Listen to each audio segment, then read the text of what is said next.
Hi, everybody. Welcome back to Hot Mess Magical Express. This week, I feel like has been particularly a bit of a hot mess for you, Lindsay. Oh, yes. um, so, tonight, Lindsay and I want to talk a little bit about the Star Wars Galactic Star Cruiser, the new Star Wars hotel at Disney. If you haven't seen it, they're building it next to Hollywood. Have you seen it, Linz? It actually looks like a box. So I haven't seen it in person, even though I drive by there like all the time. But I just saw like a map of it, and I was like, "That's so interesting." Like, I'm really curious to see like how it like looks from the road, and just I think it'll be really cool to see. From the road, I think it looks like a box. It's just kind of Yeah. square What and is that? Well, have you ever driven by and seen the just Galaxy's Edge from behind, from the road? yes, yeah. Super like not magical. Very sad. Which is exactly why Disney doesn't like you to see that stuff, right? That's why they hide it. They Yeah, don't and then want they you like to I see remember all they're that. driving home from work, passing by, and I'm like, "What is this?" Yeah. You're like, come on, Disney, step it up. Let's go. Hide Disappointed. this stuff. So the Galactic Star Cruiser is a 2-night immersive adventure voyages beginning on spring 2022. So for 2 nights, you get to stay. And if you haven't seen it, go to my Facebook page. I actually posted a sample itinerary they're going to have. They keep you busy. Like you have something to do just about every minute of the day. Oh, you do for sure. But the cool thing is, what I like about it is that the best way to describe it is it's a cruise on land, but it's 110% Star Wars themed. So you're going to feel like you're really in the movie and you're a part of the Star Wars universe. But if there's something that you see on this itinerary that's, oh, you know what, I have kids that are like really nerve wracking and like they get really nervous around a lot of people, or like they're super shy, like, you know, they don't want to do that, or even yourself. Like, I personally am super outgoing. I want to be in the middle of everything, but my husband's not. So like if I brought Jason with me, he'd be like, yeah, we are not doing half of the stuff. I'll watch you do it. And that's fine Right. too. I like that they have other things that you can check out and explore if you don't want to do exactly what their itinerary says. Yeah, so one of the things that I think is like the coolest thing out of this whole itinerary is the unexpected story moment. Yes. Oh my gosh. I So, can't. for example, you might have to prove your mettle to join an elite smuggling ring, or hide a stowaway to help the resistance. You might have to broker a deal for a heist or arrange to steal a ship from the First Order. Sign me up for that one. I'm Seriously, stealing a I'm ship. all about stealing chips. All about stealing the Really ship. do this. So I just think that adds like this really cool element that really immerses you in the whole theme of it. Oh, absolutely. Well, and I'm really excited that Rise of Resistance is part of it because I've only been on Rise twice, but both times, like, I really truly felt like I was in the middle of a Star Wars movie the entire time. And it's just such, Disney did such a great job with Galaxy's Edge. Like, I remember crying the first time I saw it. And then I get on Rise of the Resistance and I'm like, holy cow, I am in Star Wars. And Yeah. little Lindsay is so happy right now. So I'm glad that that's part, like, Galaxy's Edge is part of the experience. Rise of Resistance is part of the experience. I highly recommend going and flying the Millennium Falcon while you're there too. Like, so the other day I did a complete Star Wars day at Hollywood Studios, and that's all I did. And it was different because I walked around the whole park, but I think if you're doing this experience, like, it's super important to just really focus on all the Star Wars stuff, because then it's going to just make that experience 10 times better. Like, I know that some people are probably going to be like, oh, like, I kind of want to go to Toy Story Land, but I don't personally recommend that. I think you should just stick with anything Star Wars related and just really immerse yourself into that experience. And I think Disney Galaxy's Edge is definitely going to help you do that. They have multiple different rides, even Star Tours, like, that's part of the adventure too. Um, or it's Star Wars Launch Bay, like going and seeing all the props and all the really cool things. Like, I think that kind of stuff is going to really make it 10 times better. And it would Yeah, be I so think much. it's 2 nights, 3 days, right? So if I think for 3 days to just completely immerse yourself, and if you're a Star Wars fan, that should be pretty darn easy. Oh, I mean, I'm telling you, I literally just did it on Sunday, like, and it was super easy to just do Star Wars stuff, and I was still there for quite a few hours. And also, like, you can always just extend your trip, like, stay an extra day, or come a day early and do whatever else you want to do. Like, if you're already there and you're already, especially if you're flying or even driving, like, and you're coming down for this experience, like, just extend your trip a little bit so that you can experience other things too. Totally agree. I have to say one of the things that I wish was included on this, because if we're going to be all immersive, let's go all in. One of the things that I wish was included in this that isn't, which Alcohol. well, that too, which I'm sure is going to would be hard to do because nobody else would be able to get in. But Ugas, I wish you had a Ugas Cantina reservation. Yes. Or at least gave you the option, hey, do you want an Ugas Cantina reservation? Because if the answer is yes, it's an extra $50 or whatever to guarantee that you I'm get. already paying to be on Star Wars Hotel, and that's an option, which that's one of my favorite places. I did not go there on Sunday. It was really sad, but this was kind of like more of a last minute reservation. So I didn't have time to like try to book really anything. I snacked. It was great. I got free popcorn from Cat Sata. I don't remember his name. The popcorn stand in Galaxy's Edge. I got free popcorn. It was great. Little sprinkling of Disney magic right there. Some pixie dust. Always, yes. But yeah, so I definitely think that would be worth it. But I think they're also probably gonna have like bars on the ship too, which will be really cool to see. Yeah, there's a Sublight Lounge. Yes. Sublight right Lounge. They also have a cool feature where you can pay extra to have dinner with the ship's captain. I saw that. That does look really pretty cool. And I think, isn't it like maybe different food too if you do that? I think so. I think I read something about that, but I don't remember. So that can be really like just getting like a different dinner experience as well. Yeah. And I love that they encourage you to dress up. Like, I think that's so cool. And if you're going to immerse yourself, you might as well dress the part, right?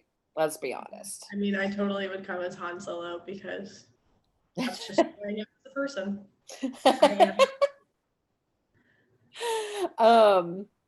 Let's see. Some of the food pictures that they have. So just so you know, if you just Google Star Wars Hotel at Disney, it'll come up with this really cool page through the Disney website that literally will tell you every possible thing that is out in the public that you could want to know right now. So that's really cool because I've been reading through it all. Like, I've read through it all several times, but just super cool. I feel like every time I read it, I learn something else. I'm like, I know. I'm like, wait, how did I miss that? Yeah. They have pictures of, what some of the food might look like, what the cabins are going to look like, which, so I was saying it kind of looks like a box from the outside, but now that I'm thinking about it and I'm looking at this picture of a cabin. Okay. Yeah. You're not going to have windows. It's going to look like you have a window, but you're meant to be looking out at the galaxy. Yeah. So maybe there really won't be windows. I don't think there is. I think they said that there was like one spot possibly where you could see the sun. But while you're like on the ship, there's no light whatsoever. Interesting. Yep. Fully immersed. Interesting. How do you pronounce it? Halcyon. All the Star Wars fans are going to smack me. The Halcyon Star Cruiser is the jewel of the Star Line. And it only has 100 cabins. Mm-hmm. I did see that too. So, you're talking about being immersed in this experience with you and, know, 95 of your closest friends if you're us, because we're a family of 5. So Yeah, but that's only assuming there's only one person in each cabin too. So right. so So it could be quite a few people. do what? It could be quite a few people. So I'm curious to see what the size of it is and like how close quarters are we talking? Because I mean, you think about it, like we pray COVID is gone by then, but Yeah, how quarters are going to be like, that'll be really interesting. yeah, it will be for sure. How are they gonna, like, are they gonna limit it?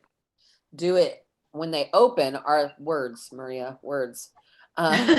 When they open, are they going to do it as a limited capacity like the other resorts?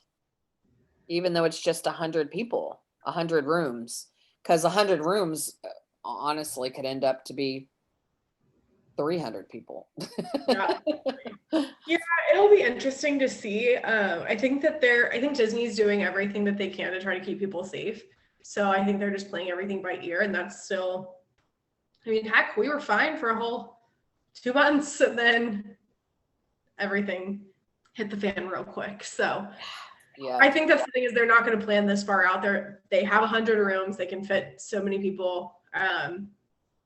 Well, and also I would assume, because like the starting price is for 2 people. So I'd assume some, like they only have a certain amount of rooms that fit more 2 than 2 people people. or more than 2 people. Yeah. So I mean, I'm sure they have like a limited number of capacity per person. And so maybe they will limit the capacity when they first open, maybe they won't. I think they're just waiting to see how everything plays out with COVID by that time too. And because bookings don't go live until when? Like, did they even They say that haven't yet? said.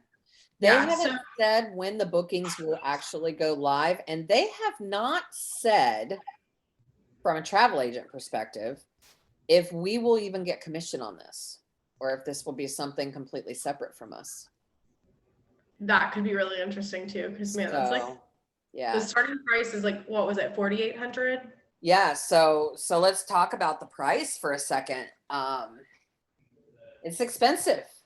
I mean, a friend of mine actually compared her family going into the Star Wars hotel, or her family going on a Disney cruise, and the Disney cruise was only a little more than $1,000 more than they stayed at the hotel for a 7-day cruise. I was just about to ask that. How long was the, yeah, so see, and that's something that you have to think of too. But for me, I'm really big about experiences. And like, for example, when Jason and I went to Oga's Cantina, like we went there, the first time we ever went was one day. And I think we spent like $120 on like 2 people on drinks. Like that's it. Yeah. And so, I mean, but it was worth it. Like that experience, we had so much fun. And like, I didn't want to limit us on like, oh, we can only get 1 drink each because they're $15 or whatever. Right. I wanted us to be able to enjoy ourselves and to try different things. And we tried different drinks each time. So like that was really important. So it's all a matter of budgeting, like save up, budget properly. And the thing about Disney that's really nice is you can book pretty far in advance. So you can pay a deposit, which is usually like very reasonable. So usually if it's in a package, with, it'll be interesting to see what the deposit for this looks like. Yes. Because it includes your tickets to Hollywood Studios, right? So that brings up another question, which I'll get to in a second. But typically when you book a package with a Disney and it includes a hotel and tickets, your deposit is $200. It's a flat $200, always. Now, if you're just booking just a hotel with no tickets, then it's usually the first night's stay. Yeah. So it'll be interesting to see what this deposit is going to look like, because that's another thing that kind of makes the price worth it, right? Is your tickets to Hollywood Studios are included, but what if you're an annual pass holder? That's my question too, because I was looking at ticket prices the other day. Granted, I was looking for my friend who's coming from out of state, and like he's going to Disney with me for 2 days, and it was $300 for out of state. Like, and I mean, even right now, the 2-day deal for Disney for Florida residents, which is a deal, So this is not even normal pricing, is $150 plus tax. So like you think about that, like I don't want to pay an extra $150 that I could pay for something else. Like I can get a souvenir or alcohol or like whatever I want to do, an extra at the dinner with the captain. Like I don't want to waste that money when I'm already paying however much I'm paying for my annual pass. Right. Yeah. So it'll be interesting to see, like, if you have an annual pass, are they gonna take a percentage off the cost for the experience? I don't know. Like even if it's $100, like that goes a long way. Yeah. So I would be Or if they were perfect. like, you know, because you 100. have an annual pass, we'll give you a $50 gift card for each person in your room. Yeah, perfect. I would take that any I'd day. take it in a heartbeat. Yeah. Ideas, Because Disney. I'm gonna Write spend this that. down. Write this down, Disney. We're giving you ideas. From annual pass holders, this is what we want to hear. That's right. Yeah, so that'll be very interesting to see how that plays out. But yeah, you're talking $4,000 to start. So, I mean, I think most people are going to have to really be a Star Wars fan. Oh, 100%. But the thing is too, if you're not really a Star Wars fan, I don't think you would enjoy this. And something that I've seen some other people talk about on social media is that this isn't really built for like young kids. It's more for like almost like ages 7 to 8 and up. Yeah. So something to think about as well. Like if you have really little kids, like this may be too much of an experience that you're going to pay a lot of money and they're not going to enjoy it. And it might be scary. Yeah. Might Oh, be yeah. scary for them. I have an 8-year-old niece who I took on Rise of the Resistance, and as soon as she saw Kylo Ren, she lost it. Like screaming, crying. And I didn't know, like, I don't have kids, so like I didn't know that 8-year-olds are still scared of characters like that. So think about that. And I mean, they're gonna have your typical Star Wars characters like the aliens and all that kind of stuff walking around on the ship as well. And that may be uncomfortable for little kids too. So definitely make sure if you're bringing children that they are 100% comfortable and aware of what this experience is going to be like, because this is a lot of money to spend if not. Well, and let's be honest, you're spending this much money, you're going to want them to remember this shit for the rest of their lives. Like, you better never forget that I did this for you. Ever. Like, let's be honest, I'll probably have kids by the time I do this, but I'm definitely leaving them at home. Yeah. Like, it's definitely just Jason and I are going because I'm not paying for a family. Like, sorry. Right.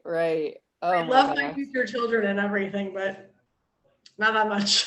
Right, exactly. It'll be interesting to see too, kind of where COVID is at that point when they open, because you know, character experiences at Disney have been a completely different thing than they used to be. Yeah. Will we be back to normal where if a kid sees Chewbacca, you can run up and hug him?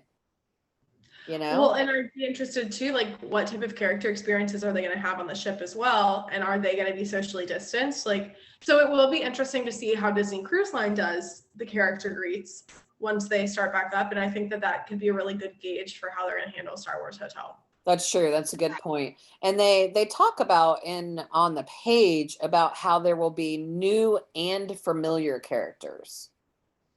So yeah, I think I heard something about like a whole like new storyline, like with different, because this is technically like almost like, I think they said it's like it is a new storyline past like some of the other movies. Like it's still in the same universe, but like a different portion of time or a different point in time. So yeah, I think they're going to be like a whole new story. Yeah, it says new and familiar Star Wars characters need your help and will invite you to delve deeper into their story, interact with them like never before, and embark on secret missions and create alliances. So it'll be interesting because if we're still meet and greeting characters like we are right now, that's going to be hard. It's going to be hard to do. Yeah. And if you're paying this much, you're not going to want to meet characters like we are now. Exactly. And that's my thing too. When I just think about even like a normal Disney trip, like unfortunately, like we canceled our first anniversary trip to Disney because it wasn't going to be the same. And Right. Disney has not cut costs on literally anything. They've only raised costs. So, I or feel like costs. they're trying so hard to not kill us, but make up the money that they've lost. And I understand as a business person, like that's important. And like, I understand that they need to do that. But at the same time, like for me, it's not personally worth it. And I even think about like the podcast that I listened to, they went and stayed at the Polynesian in May while the construction was going on.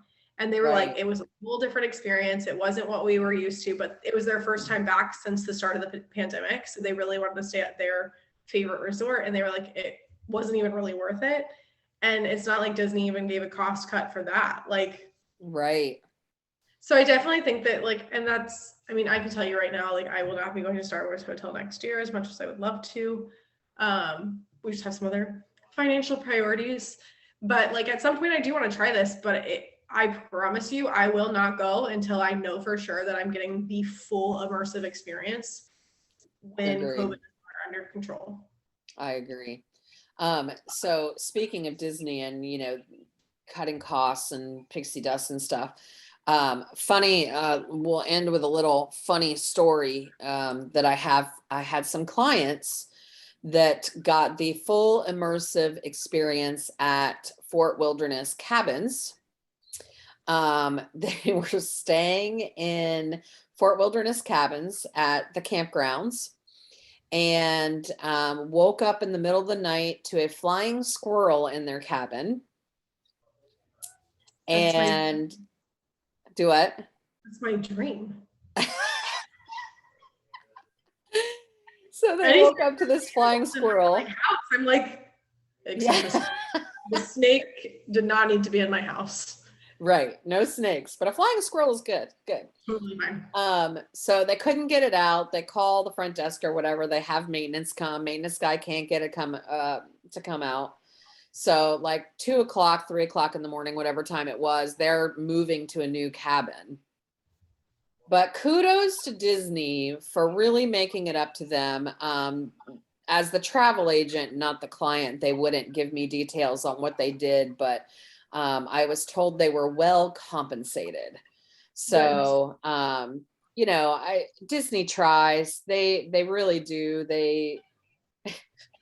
I mean, you're in the woods, bro. I don't know what to tell you. You wanted Fort Wilderness, you got it.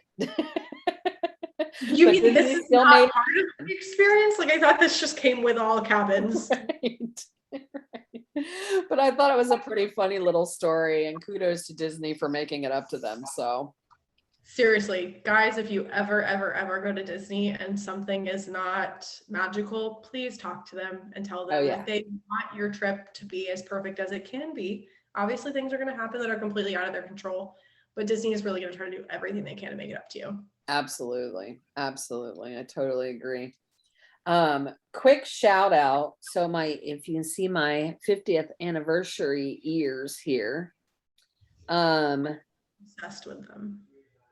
They were made by Next Thread by Erin.